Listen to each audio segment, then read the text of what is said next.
Hi guys, this is Ashwin. In this video we are going to solve the problem, the Bomberman game.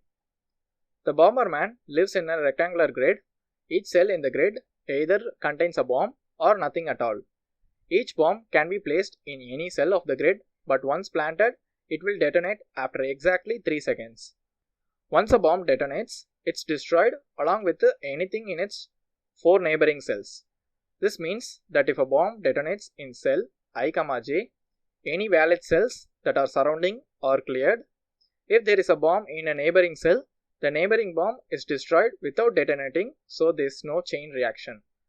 Okay. Bomberman is immune to bombs, so he can move freely throughout the grid. Here what he does: initially Bomberman arbitrarily plants bombs in some of the cells, that is the initial state. After 1 second, Bomberman does nothing. After 1 more second, Bomberman plants bombs in all cells without bombs, thus filling the whole grid with bombs. No bombs detonate at this point. After 1 more second, any bombs planted exactly 3 seconds ago will detonate. Here Bomberman stands back and observes. Bomberman then repeats steps 3 and 4 indefinitely. Okay, these are the cells that Bomberman follows. Note that during every second Bomberman plants bombs, the bombs are planted simultaneously at the exact same moment, and any bombs planted at the same time will detonate at the same time. Okay, let's see some small example. Given the initial configuration of the grid with the locations of the Bomberman's first batch of planted bombs, determine the state of the grid after n seconds. Okay, this is the initial grid. The bomb is planted at the center. It looks the same after 1 second. After the second second, Bomberman has placed all his charges. This is the first state. In the second state, all the cells will be covered by bombs. And in the third state, all the bomb blows up. There will be only empty cells. Now we can just see a small pattern here. At the second state, all the cells are planted with bombs. So if the second is even, means all the cells will be planted in bombs. That is our one case. Okay, let's see some constraints. Okay, the maximum rows and columns are 200, but the number of seconds, that is the state, is 10 to the power of 9. We can't iterate that many times through the grid because it will exceed the time limit. So we have to find some pattern and solve it optimally. Okay, let's see some other example. Here we have 6x7 matrix and the number of states is 3. After 3 seconds, we need to display the state of the grid. This is the initial state. After 3 seconds, the grid look like this. Okay, let's see the explanation. This is the first state, and in the second state, all the cells will be filled by bombs. And in the third state, the bomb first planted detonates. So the surrounding bombs are destroyed. This is the state for us.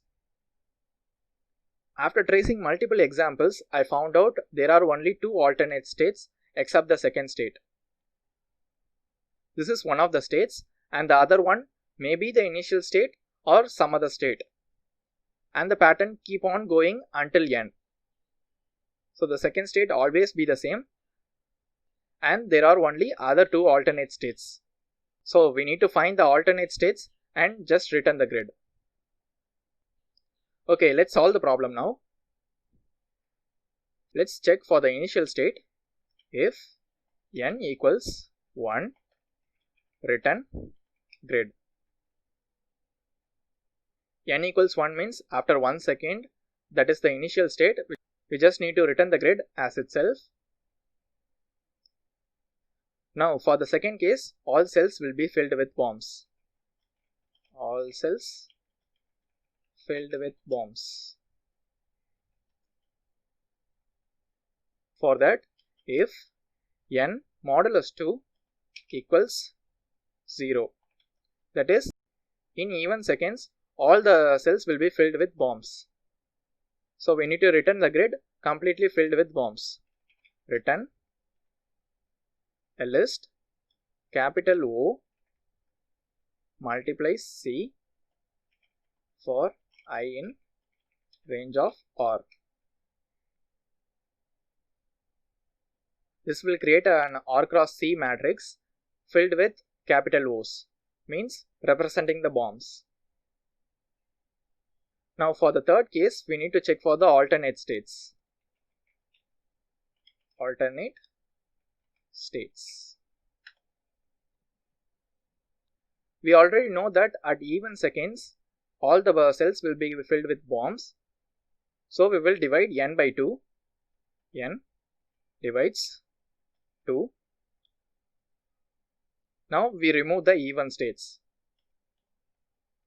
Now we need to do an iteration for alternating states for q in range n plus 1 modulus 2 plus 1.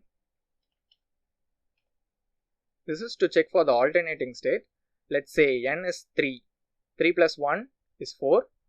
4 modulus 2 is 0 plus 1 is 1. After this operation, we will get 1. So it will iterate one time. Means from the initial state, it directly goes to the third state, detonating all the initial state bombs.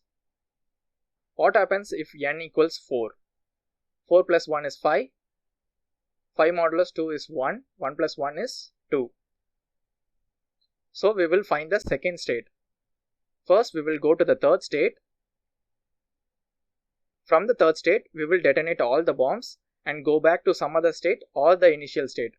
So it depends on the test case. So definitely if we detonate all the bombs, it will go to some other state or the initial state. So we don't need to worry about that. We just need to concentrate on the alternate states alone. Now we need to create a new grid. New grid equals, create another grid completely filled with O for I in range of R. It will create a new grid filled with bombs. Now we need to create a function for detonation. So def set x comma y. Check whether the index is valid if 0 less than or equal x less than or equal r and 0 less than or equal y less than or equal c. It checks the limit for rows and columns. If it satisfies the limit, means change the cell to empty. New grid of x and y equals dot. Function for detonation. Okay. If the bomb detonates, we need to destroy the adjacent cells. So it destroys the current cells and the adjacent cells. For that, create an increment list. Xi equals a list and yi equals a list. First, it destroys the current cell, that is 0, 0. And for the neighboring cells, 0, 0, 1, minus 1. Here, minus 1, 1, 0, and 0. So we will call the function destroying all the adjacent cells. Now we need to iterate the grid for x in range of R, for y in range of C. Now we need to check whether the bomb is present in the cell or not. So check for bomb if grid of x and y equals the bomb. Now we need to detonate the cell. So detonate the cell by calling function. Iterate the increment list for I comma j in zip xi comma yi. Now call the function set of x plus I comma y plus j. it will call the function for 5 adjacent cells including the current cell and change it to empty. After changing it for entire state, update the grid to new grid. Grid equals new grid. So if it iterates for one time, it will change it to third state, and if it iterates another time, it will go to the fourth state. For this example, it may go to the initial state or to some other state.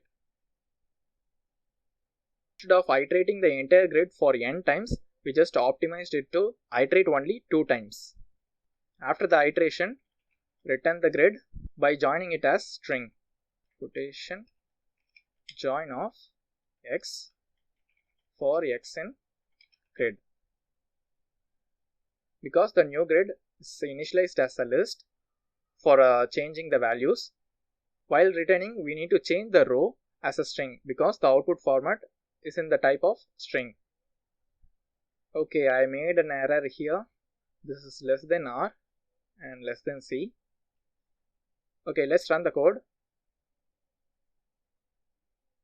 It passed the sample test case. Let's submit it.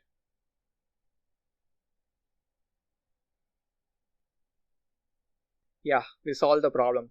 If you like this video, hit the like button and don't forget to subscribe the channel for new problems. See you guys in the next video.